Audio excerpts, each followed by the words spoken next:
Oke, assalamualaikum warahmatullahi wabarakatuh. Seperti biasa, gua akan menjawab pertanyaan ya.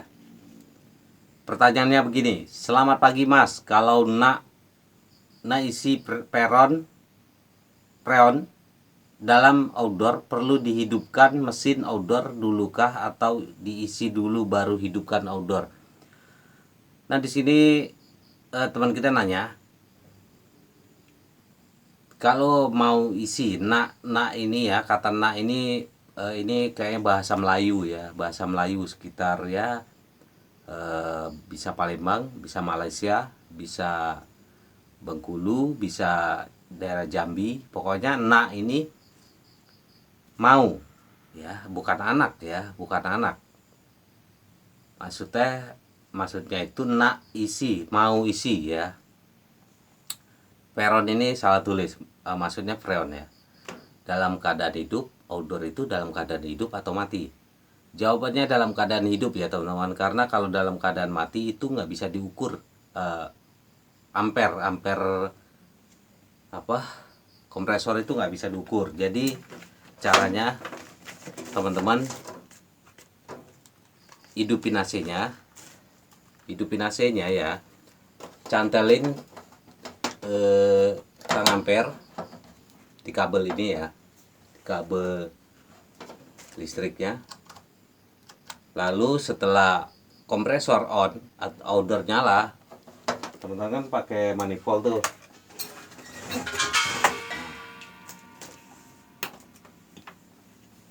Setelah AC nyala, baru pasang manifold ya. Jadi pasang manifold ini setelah AC nyala ya, jangan pada saat AC off atau pada saat AC mati. Karena pada saat AC mati tekanan freon itu tinggi, keras ya, keras. Jadi kalau teman-teman dalam keadaan mati masukin ini, pasti tekanan sangat keras yang keluar dari sini ya, freon yang keluar dari sini. Jadi langkah-langkahnya untuk isi freon itu, hidupin dulu AC-nya, cantelin tang ampere, baru setelah kompresor nyala, pastikan kompresor ini nyala, outdoor ini nyala, baru pasang manifold ya, pasang manifold. Setelah nyala, setelah terpasang, baru teman-teman lihat ampernya ya, ampernya berapa. Di sini tertera di display tang ampere ini berapa. Kalau misalkan di sininya 1,8 harusnya ya, kompresor ini tertera arus listriknya itu harusnya 1,8. Lalu di sini 0, misalkan 0,2 ya, artinya freon itu kosong ya, harus diisi. Nah, lihat tekanan di sini. Kalau di sini kosong. Nah, teman-teman isi. Masukin freonnya, cantelin freonnya, masukin sini.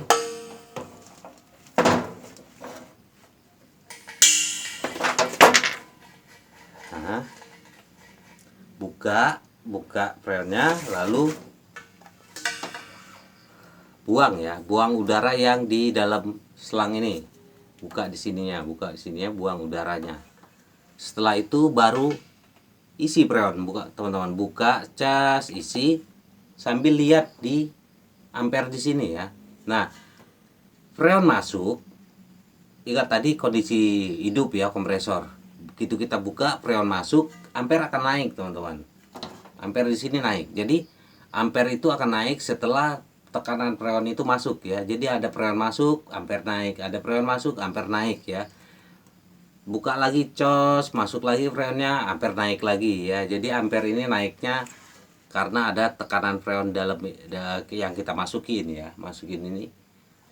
Makanya tekanan freon itu nggak boleh kebanyakan, nggak boleh kurang, harus ada takarannya, itu patokannya ampere ini ya teman-teman. Jadi begitu kita isi, cos, terus ampere naik ya, terus buka lagi, terus ampere naik. Setelah di sini menunjukkan angka 1,8, berarti sesuai dengan nameplate ya, nameplate yang tertera di sini di outdoor ini sesuai dengan speknya 1,8 ampernya. Barulah kita stop ya, stop isi freonnya. Artinya ini tekanan freon ini sudah sesuai ya, ampernya sudah sesuai dengan outdoor ini, patokannya ampere ya, ampere yang di sini. Makanya penting sekali untuk konsumen punya tang ampere ya. Belilah tang ampere teman-teman. Dari tang ampere ini teman-teman bisa mengetahui freon itu ada apa enggak. Jadi begitu AC nyala, teman-teman ukur pakai tang ampere, posisi di A selektornya. Begitu diukur 1,8 ampernya, sesuai nggak sih ini 1,8? Oh, berarti freonnya ada ya. Tapi kalau freonnya di bawah ini 1,8, di sini misalkan 0,8, artinya freonnya kurang teman-teman. Bisa. Jadi tekanan freon itu bisa ketahuan dari ampere ini juga ya. Lalu kalau misalkan di sini 1,8 tapi di sininya misalkan 2,7, artinya itu antara kapasitor rusak atau tekanan freon itu kebanyakan ya, kurangin teman-teman gitu. Oke, jadi jawabannya yang jelas untuk isi freon itu atau refrigeran itu, kompresor atau outdoor ini harus dalam keadaan on atau dalam keadaan hidup ya, bukan keadaan off atau bukan dalam keadaan mati. Oke, itu ya teman-teman. Jadi jangan salah, kalau dalam keadaan mati nggak bisa, nggak bisa diukur ampernya ya, karena kalau ini mati ampernya ini nggak ada ya, karena nggak ada arus yang masuk. Lalu kalau dalam keadaan mati teman-teman masukin selang manifold ini keras, tendangannya terlalu keras ya, karena pada saat AC mati itu tekanannya tinggi. Pada saat AC running atau hidup itu tekanannya berkurang. Makanya kalau teman-teman ngukur pakai manifold, begitu AC dimatiin, jarum ini langsung mentok, mentok ke ujung sini ya. Ya karena tekanannya tinggi. Tuh teman-teman.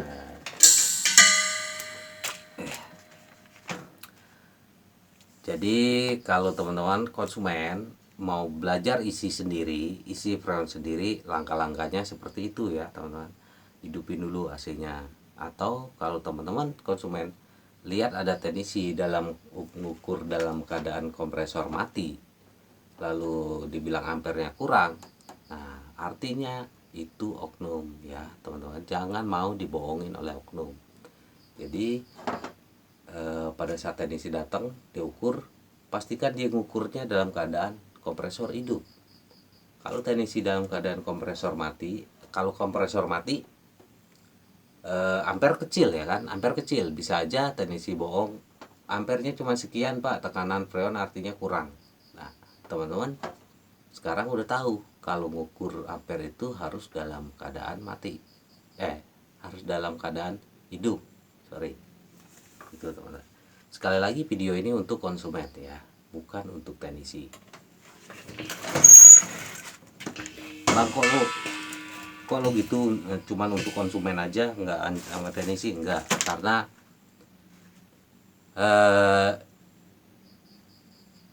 channel ini gue khususkan untuk edukasi konsumen ya, untuk edukasi konsumen. Untuk teknisi pemula mau belajar ya silakan, tapi gue lebih cenderung untuk edukasi konsumen. Untuk oknum mau ngamuk-ngamuk silakan, karena di channel ini ada dua jenis teknisi ya. Satu, teknisi pemula yang mau belajar.